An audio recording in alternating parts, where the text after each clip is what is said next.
Mesdames et messieurs les ministres, monsieur le secrétaire général de la Confémen, mesdames et messieurs, c'est avec beaucoup de plaisir, beaucoup d'intérêt que je prends part à cette présentation de l'évaluation PASSEC 2019. Je tiens tout d'abord, au nom de la secrétaire générale de la francophonie, à saluer la qualité du travail du comité scientifique et des équipes de la Confémen qui ont conduit cet exercice sous la supervision efficace du secrétaire général. Plus de 3500 écoles visitées dans 14 pays, plus de 80 000 élèves testés en début et en fin de scolarité. C'est une entreprise gigantesque rendue possible grâce à la mobilisation des ministères de l'Éducation, vos ministères, grâce aussi aux partenariats solides qui ont été établis, notamment avec l'Agence française de développement et la coopération suisse. Et les résultats sont là et ils montrent que des défis considérables restent encore à relever. Presque 50% d'élèves n'ont pas atteint les seuils de compétences en lecture à la fin de leur scolarité primaire. C'est encore beaucoup trop. Plus de 60% n'ont pas atteint ces seuils en mathématiques, ce qui est préoccupant. Mais il faut regarder les tendances, et les tendances sont globalement encourageantes.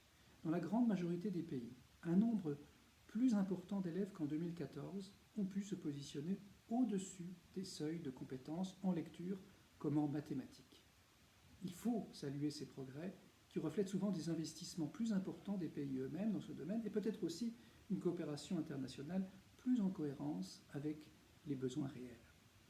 C'est dans cet esprit, vous le savez, que nous mettons en place avec la Confémen, avec l'Agence universitaire de la francophonie et les autres acteurs de la Charte de la francophonie, une alliance francophone pour l'éducation. Cette alliance que nous souhaitons ouvrir aux États, aux organisations internationales, aux fondations, nous permettra d'agir en meilleure complémentarité, en meilleure synergie entre nous et avec vous, mesdames et messieurs les ministres, dans le cadre de vos plans d'action sectoriels. Elle nous permettra aussi, bien sûr, de rehausser l'ambition de nos actions.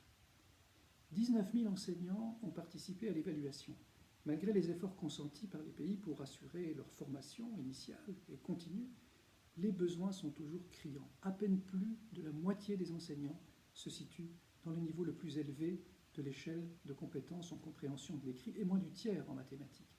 Cela nous conforte dans l'idée que nous devons passer à plus grande échelle nos actions de formation des professeurs.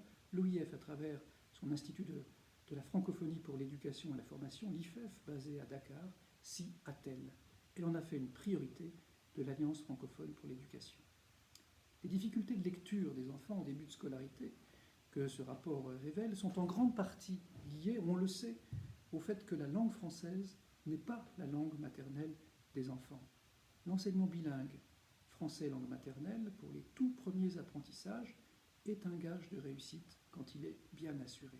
Nous devons mieux l'accompagner et nous commençons, grâce au programme Élan, à avoir une bonne expertise en la matière. Enfin, je me réjouis de l'attention que cette évaluation porte aux filles qui ont démontré en fin de scolarité primaire un meilleur score en lecture et pas de différence significative avec les garçons en mathématiques.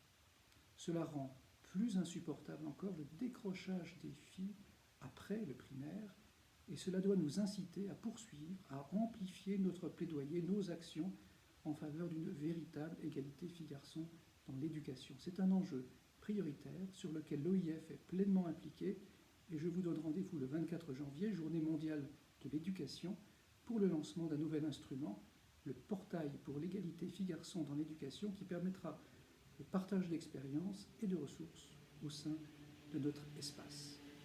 Je vous remercie pour votre attention, je vous souhaite une bonne poursuite de vos travaux et pour ceux qui les célébreront, de bonnes fêtes de fin d'année. Merci beaucoup.